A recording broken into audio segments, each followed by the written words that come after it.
آج ہم ایک بہت بڑی جیوپولیٹیکل تبدیلی پر بات کرنے والے ہیں جو حقیقت ٹی وی کے مواد پر مبنی ہے اور آبنائے ہرمس کے تنازع کے گرد گھومتی ہے۔ تو بات شروع ہوتی ہے ایک بہت بڑے دعوے سے کہ جو ممالک کل تک پابندیاں لگاتے تھے آج وہ خود پابندیوں کی زد میں آنے والے ہیں، یعنی کئی دہائیوں سے جاری معاشی جنگ میں سارا کھیل ہی الٹ گیا ہے۔ تو آج ہم اس کہانی کو 5 حصوں میں دیکھیں گے۔ پہلے تو یہ دیکھیں گے کہ یہ دہائیوں پرانا تنازع ہے کیا، پھر ایران نے کیا جوابی چال چلی، یورپ کس مشکل میں پھنس گیا، کیسے پرانے اتحاد ٹوٹنے لگے، اور آخر میں کیا اس سے عالمی طاقت کا توازن بدل رہا ہے۔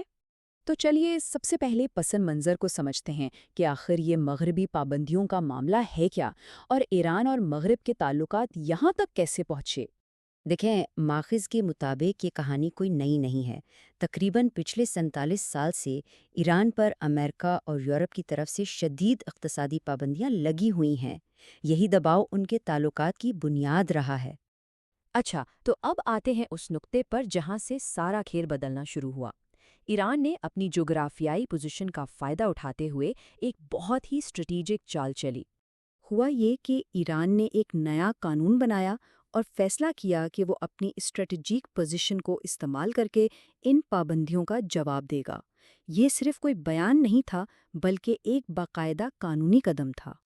تو یہ منصوبہ تھا کیا؟ ماخذ کے مطابق اس کے 3 سیدھے سادے قدم تھے۔ پہلا، ایک نیا قانون بنانا، دوسرا، سمندری ناکہ بندی کا اعلان کرنا، اور تیسرا، خاص طور پر ان ممالک کے جہازوں کو نشانہ بنانا جو پابندیاں لگا رہے تھے۔ اور نشانہ کون کون تھے؟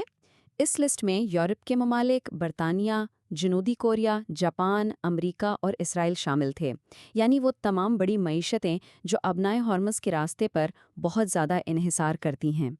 اس اقدام کے پیچھے جو سوچ تھی وہ اس بیان سے واضح ہوتی ہے کہ ہم تب کمزور تھے، ہمارے لوگوں نے قربانیاں دیں، اب ہم تمہیں گلے سے پکڑیں گے۔ یہ ماخذ کے مطابق ایران کے نئے اور پر اعتماد رویے کو ظاہر کرتا ہے۔ تو جب ایران نے یہ براہ راست دھمکی دی تو پابندیاں لگانے والی طاقتوں، خاص طور پر یورپ کا رد عمل کیا تھا؟ یہاں سے کہانی اور دلچسپ ہو جاتی ہے۔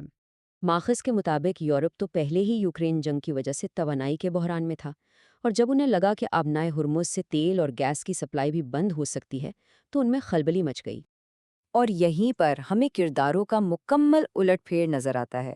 کل تک کی حقیقت یہ تھی کہ یورپ ایران پر 100% پابندیاں لگا رہا تھا، اور آج کی نئی حقیقت یہ ہے کہ یورپ خود 75% پابندیاں ہٹانے کی پیشکش کر رہا ہے۔ پہلے ایران نرمی مانگتا تھا، اب ایران ڈیل کو مسترد کر رہا ہے اور مکمل خاتمہ چاہتا ہے۔ جی ہاں، 75%۔ ماخذ کا دعویٰ ہے کہ یورپ نے اپنی پہلی پیکج ڈیل میں ایران پر لگی 3/4 پابندیاں ہٹانے کی پیشکش کی تھی۔ اچھا، اس سارے دباؤ کا اثر صرف ایران اور یورپ کے تعلقات پر ہی نہیں پڑا، بلکہ طویل عرصے سے قائم مغربی اور علاقائی اتحاد بھی ٹوٹنے لگے۔ اس کی ایک مثال قطر کے امیر کی وہ مبینہ کال ہے جو انہوں نے سابق امریکی صدر ٹرمپ کو کی۔ ماخذ کے مطابق انہوں نے کہا کہ ہم اب اس جنگ کا مزید بوجھ نہیں اٹھا سکتے، ہماری سیاحت، ہماری سرمایہ کاری، سب کچھ داؤ پر لگا ہوا ہے۔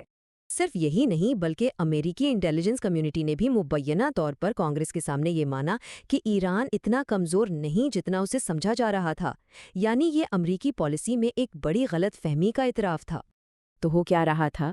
خلیجی ممالک کی امریکی سرمایہ کاری خطرے میں پڑ گئی۔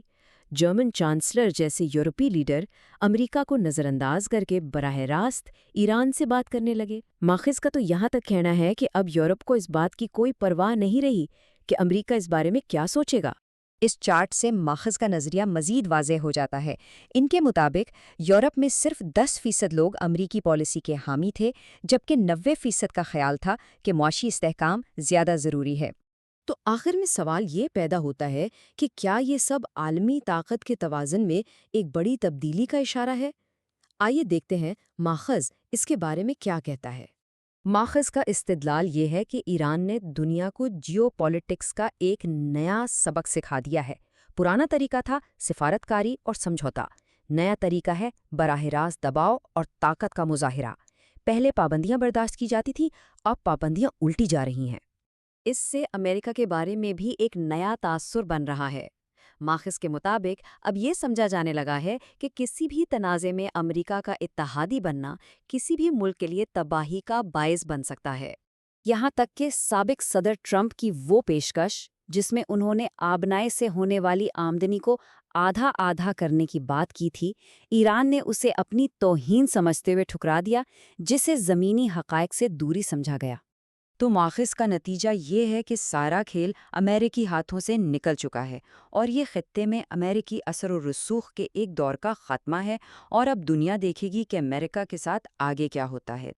اور آخر میں یہ سب ہمیں ایک بہت اہم سوال پر چھوڑ جاتا ہے، کیا یہ صرف ایک عارضی بحران ہے جو ایک خاص مسئلے کی وجہ سے پیدا ہوا، یا پھر یہ عالمی سیاست میں ایک مستقل تبدیلی کی شروعات ہے؟